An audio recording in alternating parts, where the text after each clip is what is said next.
Alhamdulillah kembali berkumpul pada sore hari menjelang maghrib ini untuk melanjutkan kajian dari kitab Minhajul Talibin wa Umdatul Mufthin dalam mazhab al-Imam Syafi'i karya al-Imam Muhyiddin Abu Zakaria Yahya bin Sharaf an-Nawawi rahimahullah rahmatul abrar wa adama lana an-naf'a bil ulumi wal asrar fi darin amin.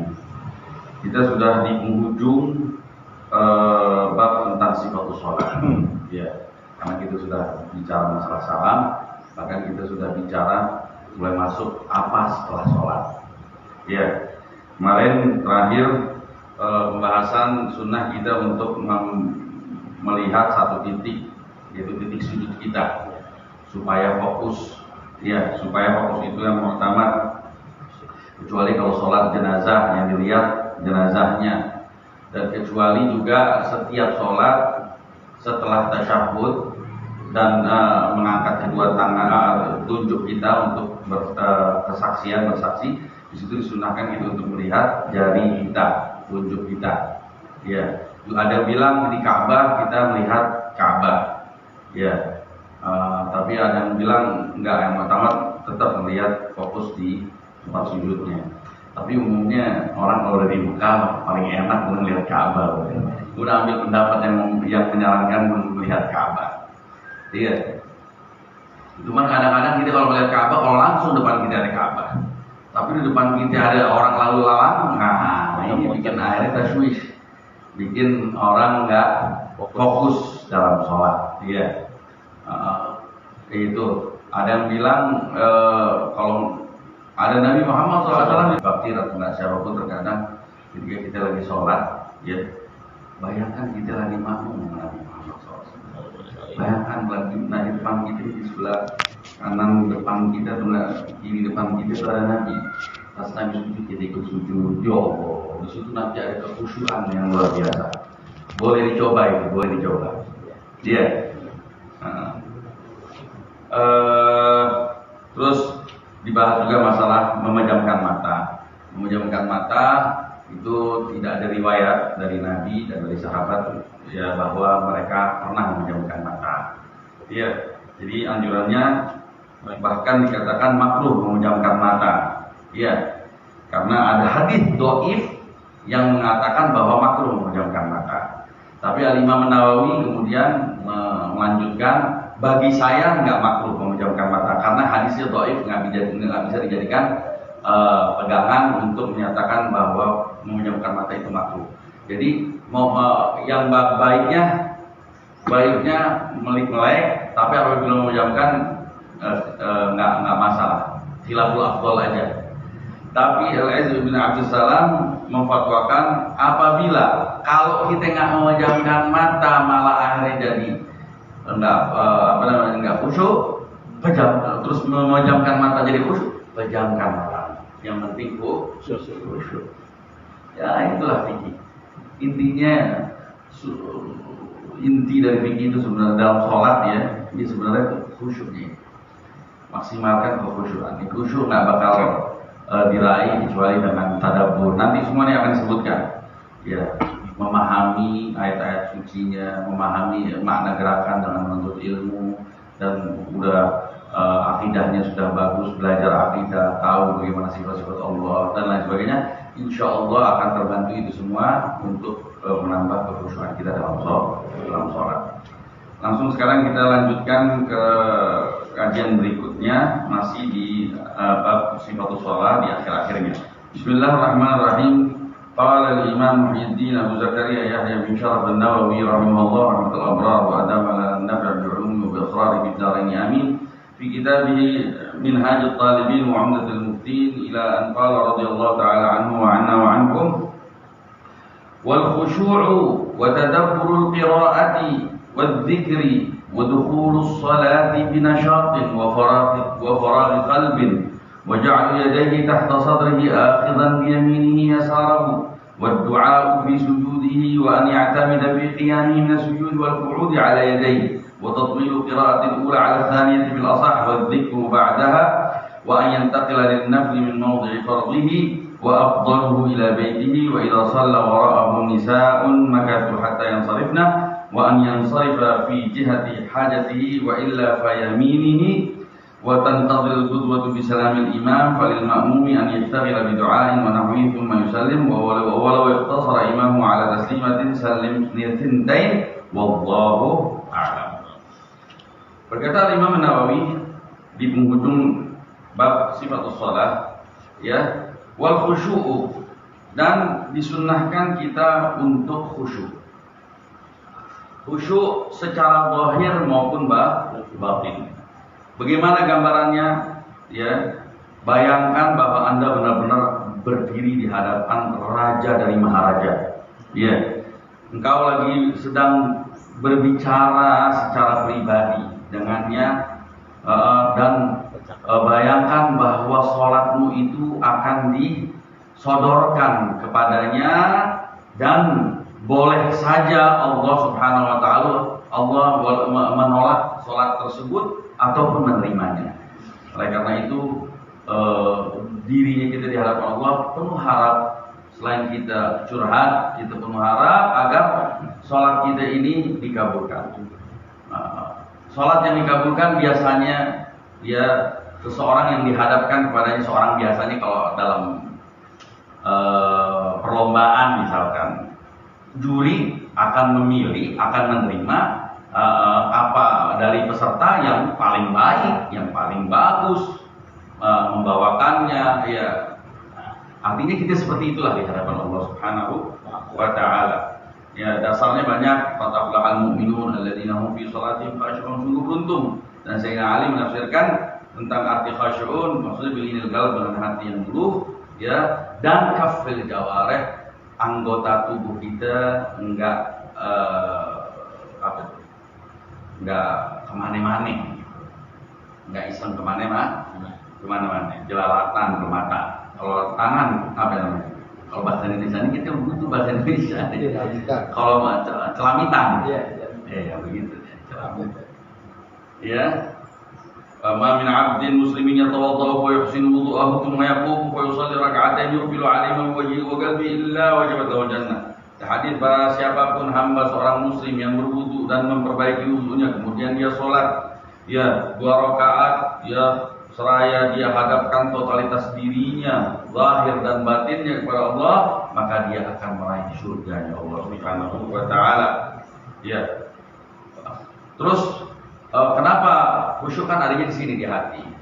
Terus kenapa ulama, terutama mazhab Imam Syafi'i, menganjurkan juga jangan banyak gerak.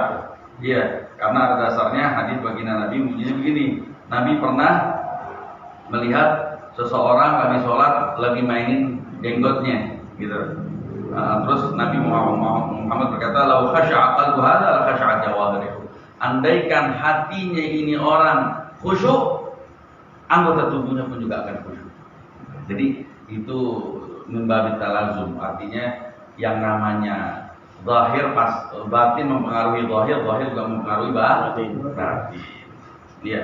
Bahkan dikatakan di dalam fikih, apabila kita lagi sholat, rida kita mingser, jatuh, ataupun imamah kita tergeser, ya, kita makruh untuk kita benerin. Ya, kecuali kalau darurat, ya, sebagaimana disebutnya di dalam kitab ya. Kalau misalkan ternyata itu akan membuka aurat kita, dan itu lain hal. Ya, juga selain khusyuk disunnahkan tadabburul qiraah. Tadabburul qiraah itu artinya ta'ammuluha, maksudnya benar-benar menghayati bacaannya. Dan penghayatan nggak bisa kecuali dengan memahami bahasa Arab. Atau paling tidak bacaan-bacaan sholat dari takbir sampai salam kita cari tahu artinya, kita hayati, kita apalin. Sehingga kita sholat benar-benar bisa menghayati apa bacaan-bacaannya. Iya. Supaya kenapa? Supaya khusyuknya pun jadi bisa diraih, dan adabnya juga terlaksana. Apalagi tadabburul Al-Qur'an am ala qulubihim aqfaluha. Tidakkah mereka mau menghayati Al-Qur'an? Apakah mungkin di hati mereka ada kunci-kuncinya, kata Allah Subhanahu wa Ta'ala. Dan disunahkan membaca Al-Qur'an dengan tartil, itu dengan perlahan-lahan, jelas huruf-hurufnya, ya. Bahkan Al-Qadhi Husain dikatakan memakruhkan untuk kita tidak kalau membaca buru-buru. Ya. Dan sunnah apabila kita baca Al-Quran berlalu ayat tentang rahmat, kita meminta rahmat kepada Allah. Ada ayat bicara tentang adab, kita memohon perlindungan kepada Allah dari adab tersebut. Meminta perlindungan kepada Allah dari adab tersebut. Apabila ada ayat tasbih, kita bertasbih. Apabila ada ayat tentang perumpamaan, kita di situ langsung artinya bertafakur, merenungkan itu. Ya, apabila ini kalau ini ada nasnya. Apabila Anda membaca di surat At-Tin, akhir surat At-Tin, alaihissallahu bi ahkamil hakimin, maka katakanlah bala wa ana ala dzalika minasyahidin.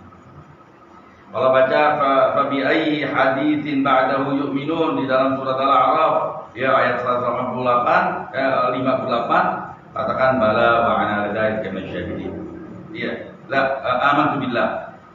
Kalau baca surat Tabarok di akhirnya, faman ya'tikum bima'in ma'in, teruskan ya, Allahu Rabbul Alamin. Maka siapakah yang akan mendatangkan untuk kita air yang jernih, air yang tawar, yang enak, ya? Maka katakan Allahu Rabbul Alamin. Ya, itu bagian dari makna tadabburul ayat. Ya, Nabi Muhammad begitu. Jadi bacaannya itu lama, penghayatannya, ya bahkan subhanallah di sana anak lagi mampir di bulan Ramadan ke Darul Mustafa. Kita kan kalau Habib Umar bin Habib sholat tarawih itu pakai Al-Quran, baca panjang. Itu subhanallah. Tahu-tahu ada yang jatuh itu menggeledak. Nggak tahu jatuh pingsan karena kecapean, apa karena saking menghayatinya sampai pingsan. Wallah, bahkan ada yang teriak,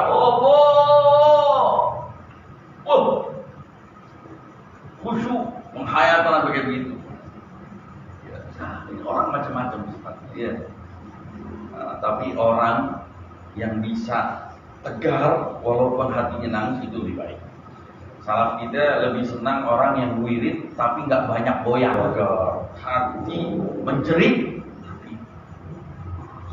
tapi akhirnya tutup tegar, itu mahal gitu. Ya, walaupun ya kita nggak usah celah, itu kadang-kadang koreko sebagian itu, ya, bagian dari warisan para guru mereka. Jangan sekali-kali kita. Kalau kita punya warisan torekah ajdad kita nggak seperti itu. Itu kata saya punya guru Alhamdulillah bin Umar Asy-Syafi'i. Tidak seperti itu, biasa aja. Walaupun ada metode begini ada tuh. Dia mencari khusyuk. Hah? Mencari khusyuk. Oh iya, itu nyari khusyuk tuh maksudnya. Maksudnya biar nggak lihat pape dibuang semuanya yang ada di pikiran. Sampai 3 kali. Ya. Tapi enggak, itu sebenarnya ada tata caranya. La ilaha illallah di isbat.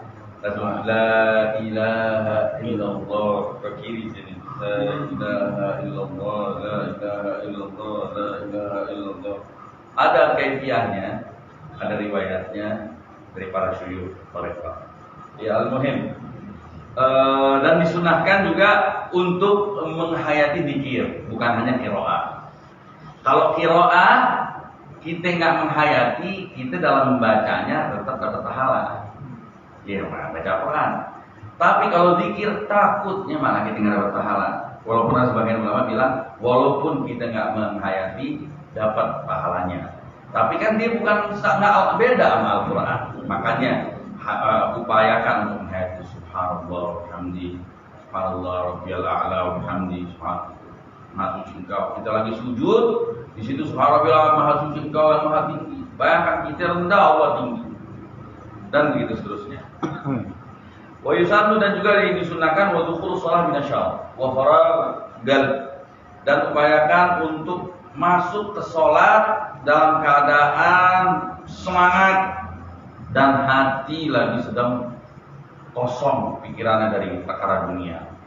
Makanya orang kalau lagi baru habis pusing, lagi habis jalan, artinya baiknya diam dulu sejenak, tenangin dulu pikiran, istilahnya sebelum sholat itu, makanya kan orang sebelum sholat biasanya ulama-ulama kita ada bacaan-bacaan itu, baca ayat kursi, baca Allahu Akbar, Malikin Nas, Ilahin Nas, Allahumma inna nas'aluka Allahumma rahamhu fana baina yadayk.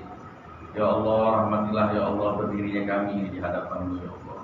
Kosongin pikiran ya Allah, astagfirullahaladzim, astagfirullah, minta ampun. Begitu dulu. Ya. Kalau jadi imam ya jangan panjangan. Itu kalau lagi sendiri, ya kan. Tapi boleh dari imam untuk ngajarin makmumin sedikit, boleh. Iya. Karena kenapa? Kita jangan sampai memiliki sifat sama seperti sifat-sifatnya orang-orang munafikin.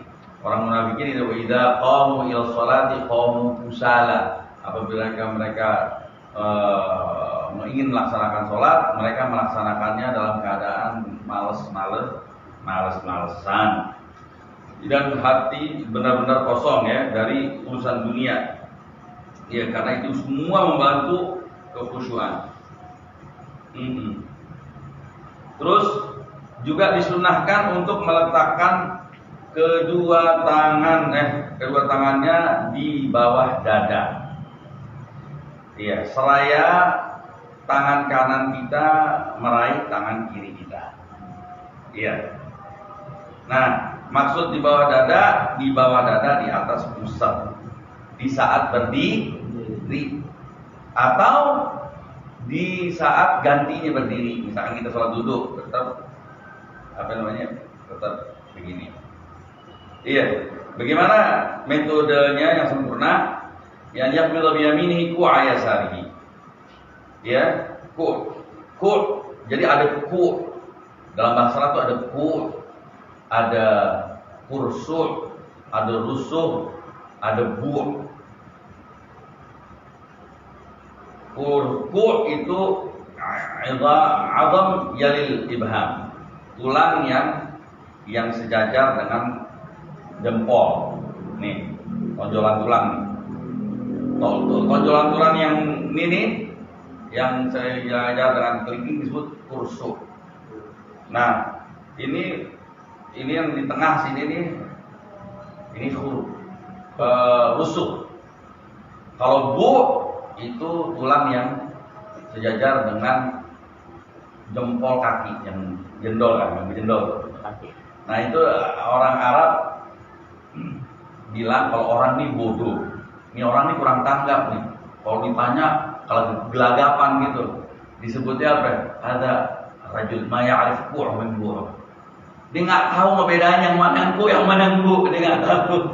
Itu dijadikan perumpamaan buat mereka yang bodoh, yang nggak paham.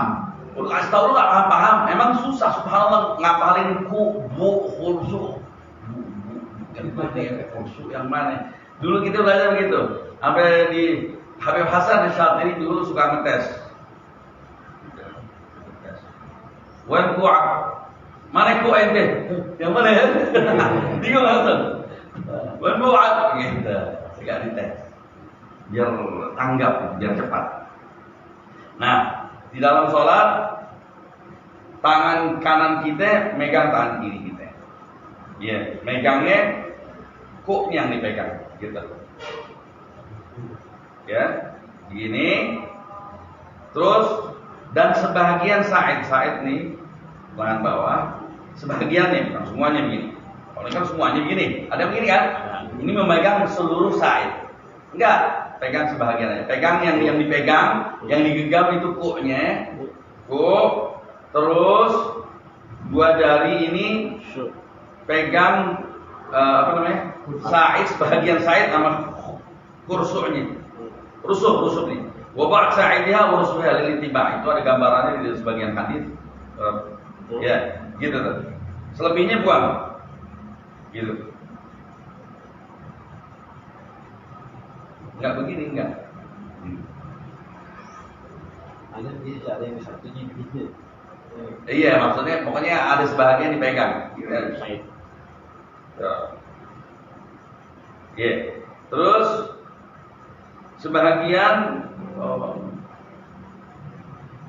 Sebagian tata cara tersebut diriwayatkan oleh Imam Muslim, sebagian lagi diriwayatkan oleh Ibnu Khuzaimah, dan sebagian yang sisa diriwayatkan oleh Abu Dawud. Jadi semuanya ada asal hadisnya, iya kan?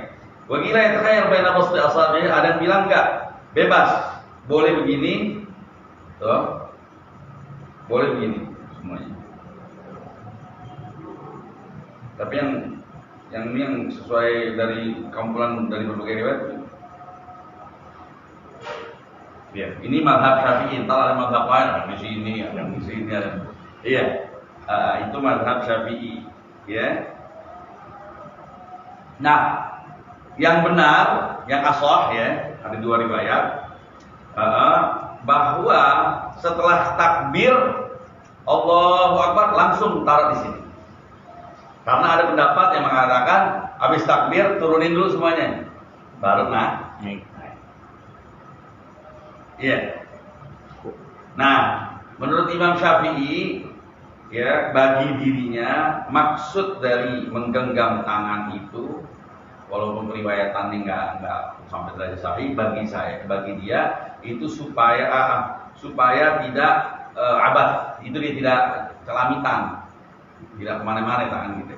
Tapi kalau antum, katanya Imam Syafi'i, kalau antum mau meluruskan, tapi kiranya antum merasa aman dari gerakan, fala ba'as, nggak masalah. Sama seperti dulunya Imam Malik, dia untuk diluruskan aja. Ya kalau yang tinggi yang melihat nyading, Allah yarham, nyading itu kalau sholat taruh begini,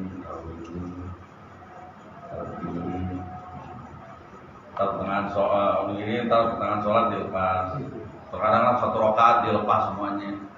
Ya itu nandain bahwa kita jangan terlalu ribut urusan fikih.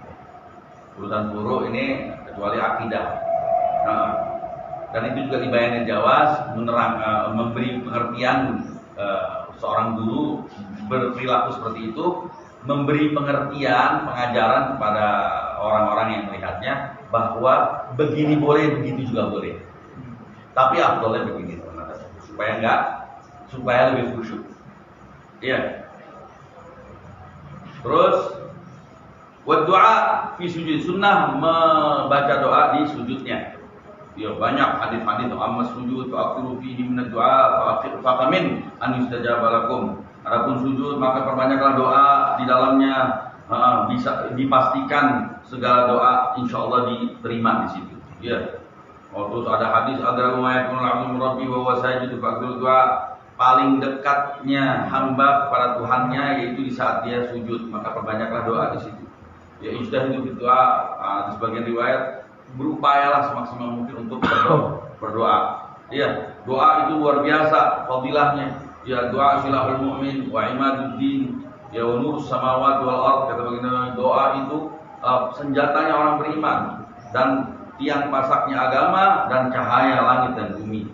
Ya, Sauban bermeriwayatkan dari baginda Nabi Muhammad SAW, Nabi Muhammad berkata, la yaruddul qada al-qadara illa doa, tidak bisa menepis takdir kecuali doa.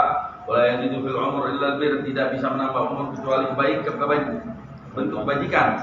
Wa innar rajula la yuhramu rizqa bidzambi yusibuhu, dan bisa jadi seseorang itu diharamkan baginya untuk menggapai rezekinya cuma gara-gara dosa yang dia perbuat. Dosa itu bisa menghalangi rezeki. Makanya perbanyak istighfar adalah juga bagian dari mengundang rezeki. Bahkan Allah katakan, saya hadis Nabi Muhammad SAW, man lam yas'alillah yaghdhabu alaih. Allah yang kita sombong nggak mau minta kepada Allah, Allah marah sama kita. Kenapa nggak mau minta? Iya. Di antara yang maksur, Allahumma ighfir li dzambi kullihi kullahu dibbahu wa jillahu wa awwalahu wa akhiruhu sirrahu alaniyah. Di antara doa yang maksur di sujud, apapun doanya, tapi ingat doa yang maksur, yang sebahagian pendapat boleh diterjemahkan. Tapi kalau bahasa Indonesia dan doanya ngarang sendiri nggak boleh. Ya nggak boleh kecuali dalam hati aja. Iya. Wa yusannu an ya'tamida fi qiyami min as-sujud wal qu'ud 'ala yadayn. Dan sunnah agar kita tatkala bangun dari sujud atau dari duduk itu agar bertumpu dengan tangan. Bertumpu dengan tangan. Walaupun kita qawi, mau dhaif maupun qawi. Gitu. Sujud. Bisa aja kan itu begini tuh. Tapi yang bagusnya tetap ini nih. Katanya ulama jangan terlalu begini. Takutnya malah batal karena seakan-akan kayak menambah rukun baru. Jadi jangan terlalu jauh ngebuang mukanya ke depan begini. Iya. Mau dari sujud ataupun dari ruku. Sujud misalkan duduk dulu terus begitu ya. Nah, sekarang ini yang sering kita lihat nih. Sekarang orang-orang ente suka ngelihat orang diri pakai genggam. Digenggam. Nah, itu dalam mazhab kita bukan enggak seperti itu. Itu tidak benar. Ya, walaupun memang ada hadisnya. Ya annan nabi kana idza qama min as-salah wada'a yadahu bil ard kama yada'u al-'ajin. Sesungguhnya Nabi Muhammad SAW apabila bangun dari sholatnya, dia meletakkan tangannya ke bumi sebagaimana seorang ajin meletakkan tangannya. Ajin tuh orang yang lagi ini terigu apa namanya? Apaan? Ngadonin terigu gitu tuh. Dulu orang ngadonin terigu. Iya enggak? Terus katanya falaisa bisahih. Iya enggak? Enggak. Ini hadis tidak sahih pertama. Kalaupun sahih, ya bisa digambarkan dengan gambaran yang lain, nggak mesti begitu. Ya, lagi juga lafaz ajin dalam kamus bahasa Arab juga bisa diartikan sebagai orang tua. Ajin itu orang maksudnya seperti bangunnya orang tua. Ya, tapi kalau ada yang begitu biarin, jangan cuma lagi bisa. Kecuali ini orang nanya begitu, kita jawab. Iya, kalau kira-kira kita permasalahan akhirnya jadi akhadatul izzah, merasa akhirnya kita jadi musuhan sama saudara kita, jangan. Iya, cukup tahu aja. Cukup tahu dan kasih tahu yang belum tahu, yang mau mendengar.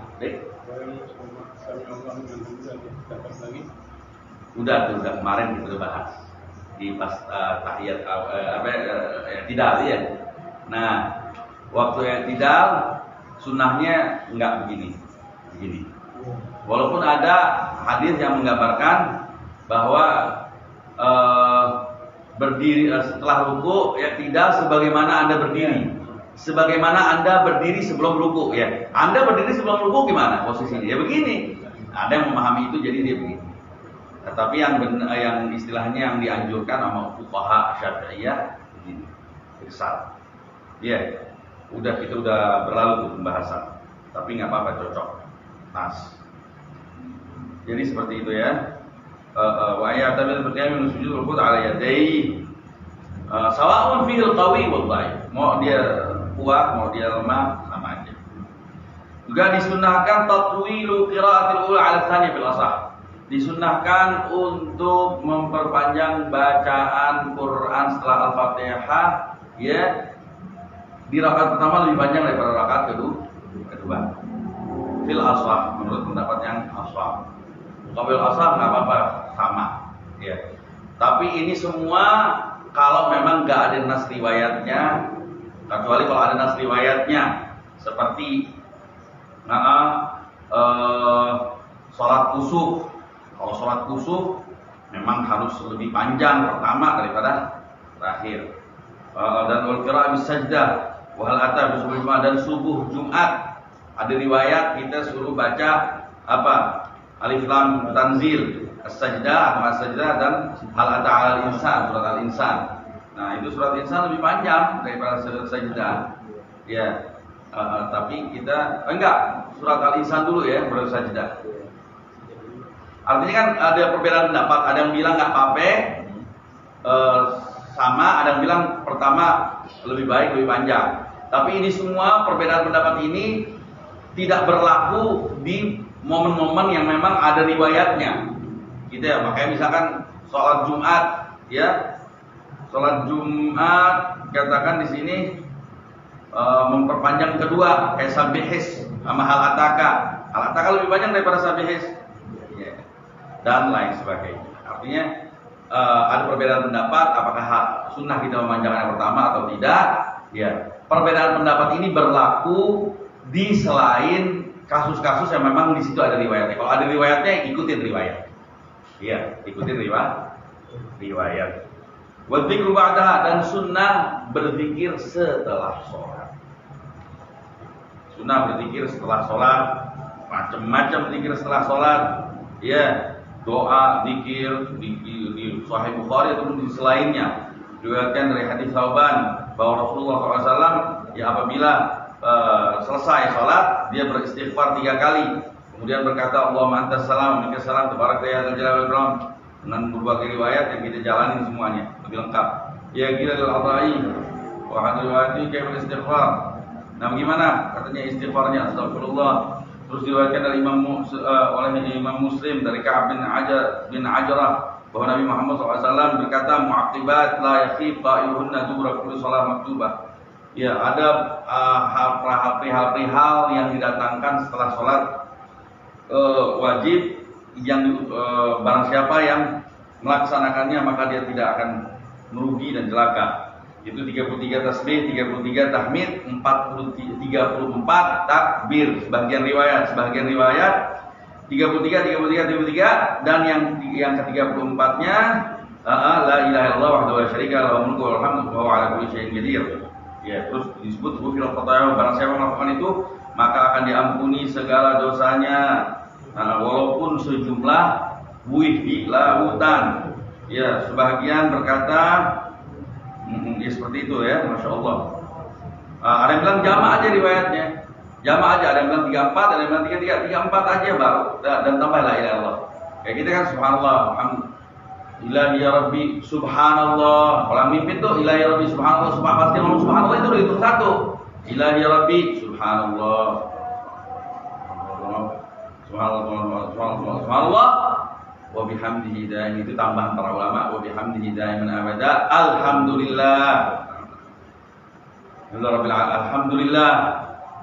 Ya, alhamdulillah rabbil alamin. Langsung alhamdulillah rabbil alamin.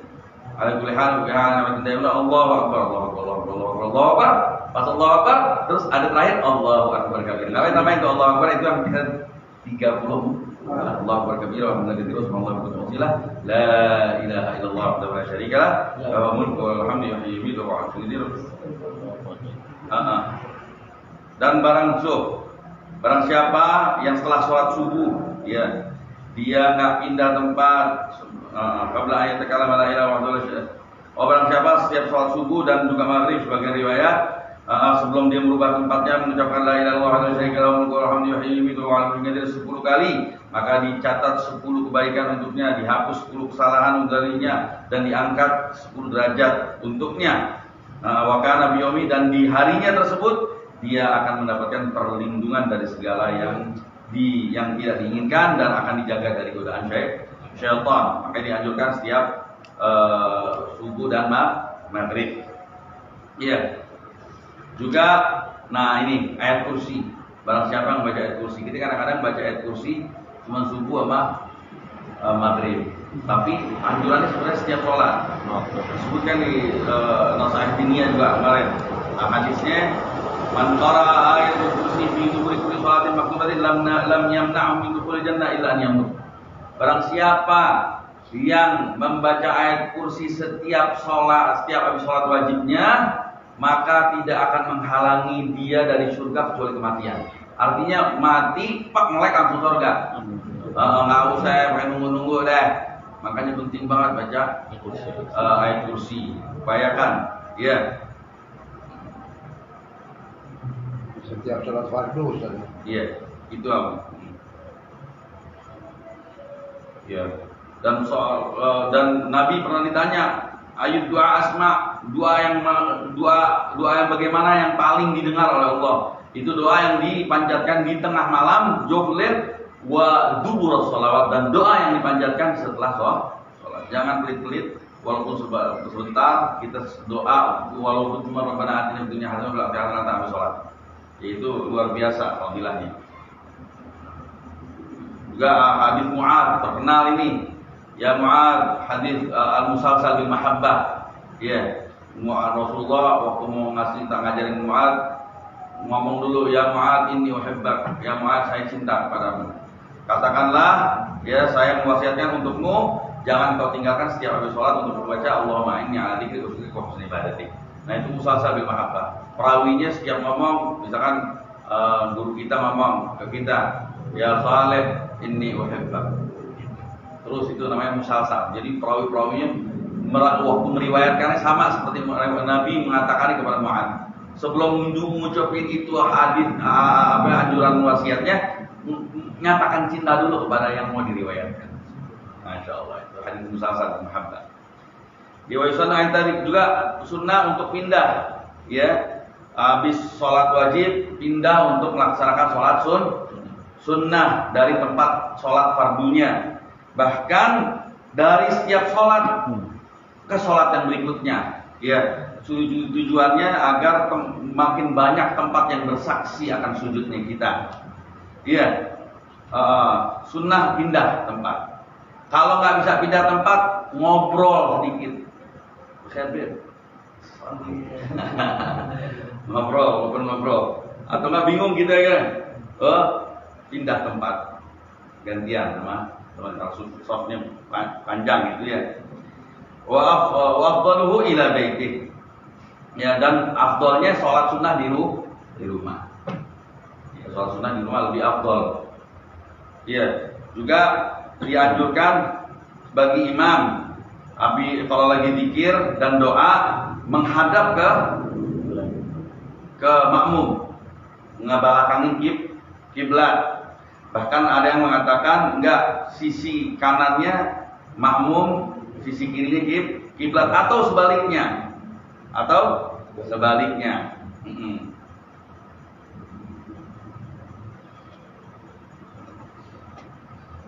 Makanya bagusnya itu kita pindah, habis sholat pindah dari tempat kita duduk, kita pindah tapi berbalik. Pindah tapi berbalik. Ini upayakan, ini kalau bisa subuh nggak pindah sama sekali, sampai isyraq. Kalau bisa, itu fadilahnya haji dan umrah sempurna. Iya.